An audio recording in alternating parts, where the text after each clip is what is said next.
trick or treat night, and the neighborhood is filled with kids in costumes. Trick or treat is a big deal in our neighborhood. Every house tries to outdo the next.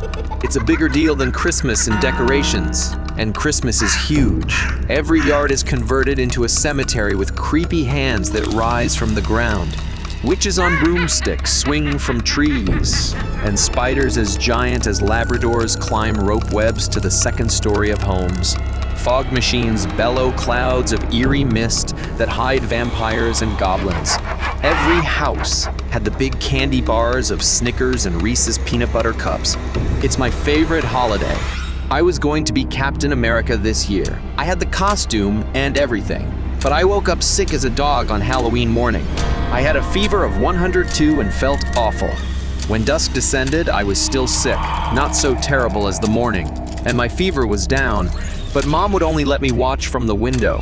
So as it got dark and all the kids went into the street, I went to the living room window to watch. All the kids were already running in the street, which was blocked off for the event. A big, full October moon and orange and blue lights, some that strobed and blinked, lit the neighborhood. Mom had carved jack-o'-lantern pumpkins on our front porch and had the candles lit that brought them to life in a flickering orange glow.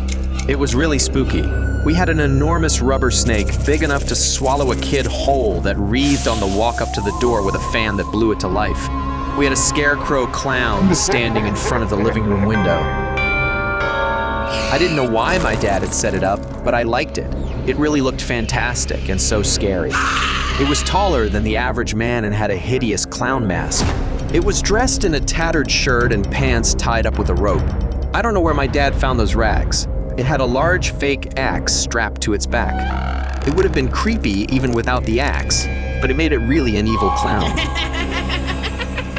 It made him stand out in a sinister way that would frighten the trick-or-treater walking to our house to get a candy bar. I thought it a little strange that Dad had not made it to face the street. That would have been even scarier for the kids coming to the door. Instead, he had it facing the house and the living room window. My mom called for me to the kitchen to help her get the candy into a big bowl, as trick-or-treaters were already coming up our walk. So I left the evil clown in the front window and went to help her. When I returned with Mom to the front window to wait for the children to ring our doorbell, the clown was gone. Mom called to Dad. "Honey, did you move the clown?" "No," my father answered from the den. "Did someone steal it, dear, do you think? Where did you get it? It looked so real." My dad came into the living room and said, "You're joking. I don't have any knowledge of the clown. I thought you purchased it." "No, I didn't either." They looked out the front door and only kids screamed, "Trick or treat!" The clown was no longer there. While Mom and Dad were handing out candy, I went back to the kitchen for a glass of water and I saw the clown step through the screen door onto the back porch from the sink window. I ran to the back kitchen door and locked the bolt just as the clown appeared in the door window. He reached out a gnarly hand and twisted the door handle, but the door did not budge. He glared at me through the glass. He was not a decoration. He was a real man dressed in dirty rags and a clown mask. He reached behind his back and produced the axe that I thought was fake, and it was real. He lifted it and swung at the door glass that shattered, splintering the door frame. I screamed for my dad. He heard my panic, grabbed the baseball bat he kept near the door, and charged into the kitchen. The evil clown was standing above me with his axe in hand. Like a Jedi, my dad did battle with the clown, his bat against an axe. There were repeated whacks of wood on wood, and then an agonizing grew as the clown took a crack to the arm that must have shattered bone. The axe fell and the clown turned and bolted from the house. My dad let him run, protecting me, standing with his bat over his head, waiting to strike if the clown returned. Plenty of blood was on the back porch as the clown must have ripped his arms on the shattered door, running out. The police never caught the evil clown, as far as I know. Where he came from, no one knows. Every Halloween since I haven't trick-or-treated, the chilling nightmare still haunts me. When clowns become nightmares, scream and fight. My sorority planned our annual Halloween party with a killer clown theme last year. Not many Halloween party themes are as scary as a killer clown themed party. So many people are absolutely terrified of clowns. We went all out and ordered all kinds of decorations and painted signs that said, No one leaves alive with bloody handprints and tape them to the inside of the door. We had a large, evil clown door cover for the front door that was so evil and frightening. I was afraid no one would come into the party laughing out loud. We stuffed a terrifying clown mannequin and sat it in a chair with a rubber knife stuck in its chest. In the bathroom, we hung another clown mannequin from the shower head and put red-colored lights on it and closed the glass shower door. With the blur of the shower door glass, it was absolutely terrifying when it flashed with the sound effects of a ghoulish clown. As our sorority is pretty popular, we expected 100 students. We have easily had that many before and have an awesome patio out back for overflow. Well, the night of Halloween, the house was packed and literally shook with the music and dancing. There was every conceivable costume in the crowd. It was 2022 and witches were popular. I don't know why, but there were all kinds of witches. Mystique from Marvel's X-Men was also well represented. Trump also seemed like a party animal. One of them kept grabbing all the girls, which was very offensive. He grabbed the wrong girl and got a pretty mean knee and elbow to the face that left him bleeding from the nose. He wasn't the worst of them. I don't know where boys think they can get away with this stuff, even in a mask. About halfway through the night and everyone was having a great time, one of the house sisters approached me and complained about another creep. He was annoying some girls, dancing rather erotic and touching inappropriately. He was dressed as a weird clown, not as a scary one. He wore a full mask, not a painted face, so I could not recognize him. I knew most of the students, and almost everyone said, "It's me," to introduce themselves from behind their masks or painted faces when they entered the party. But this creep, none of the sisters had any clue who he was. So one of the sisters and I walked up to him in the crowded living room and asked him who he was. He didn't answer, just gave us that sign he couldn't hear because the music was so loud, then turned and walked away. We thought that was rude, but were caught up in the music ourselves and everyone dancing around us and partied on. An hour later, I saw the clown again on the patio, where it was quieter, and I went up to him and asked again who he was. He didn't say anything, but I told him some of the guests complained that he was behaving too lewdly. I asked him again what his name, and he just stood there staring at me. I was exasperated at this point. I didn't know if he was a friend of mine or just another kid on campus. I didn't know, but I asked him to leave. I said, "You are no longer welcome here. Please leave." He stepped very close to me, pretended to sniff me, and looked me up and down wildly, exaggeratedly. I didn't know if he was trying to be funny or what. It made me feel very uncomfortable. I turned and returned inside to the throng of ghosts, goblins, and superheroes. I found two of my friends from the football team and asked them if they would escort the weirdo clown on the patio off the property. They went out, but returned a couple of minutes later and said he must have gone on his own. They couldn't find him.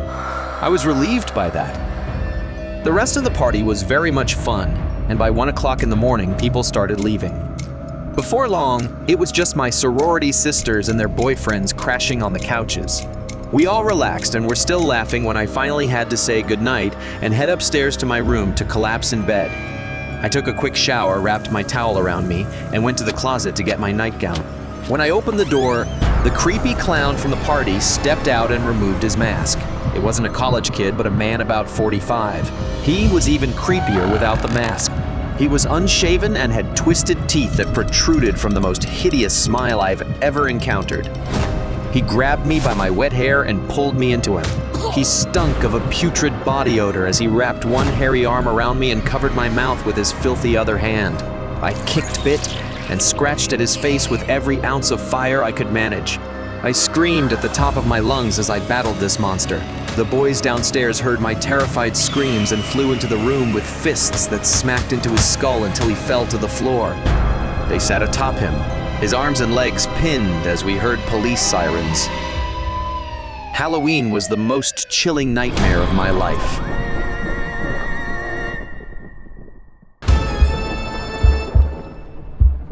I'm a 29-year-old female from Cincinnati, Ohio. This creepy story happened when I was 17 during the Halloween season. If you are from Southern Ohio, you may know this place because it's super popular and super fun. That is most of the time. I had a scare there that I still don't know if it was real or an act. I'll tell you the story, and you be the judge. Before this event, Halloween was my most favorite holiday. I absolutely loved October with the preparations for October 31, the Devil's Night. One of the things we do to get psyched up for Halloween is to go to haunted houses. There are many around Cincinnati, but the best one is a huge haunted house event that is a short drive north of us. It has 4 fear-filled, bone-chilling, blood-curdling, mind-blowing, haunted attractions. Visit the hospital, and you will never get out if the doctor is in. There is the Temple of Terror and killer clowns that will drop you dead with fright. I was super stoked to go. I love this place.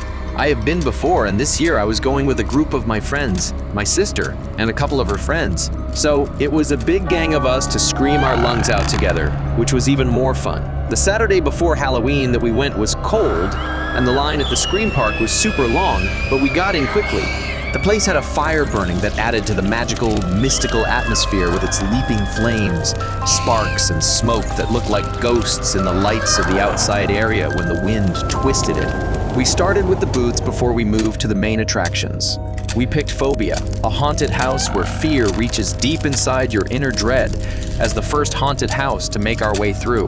The night was so much fun, and everyone was exhausted from screaming and laughing.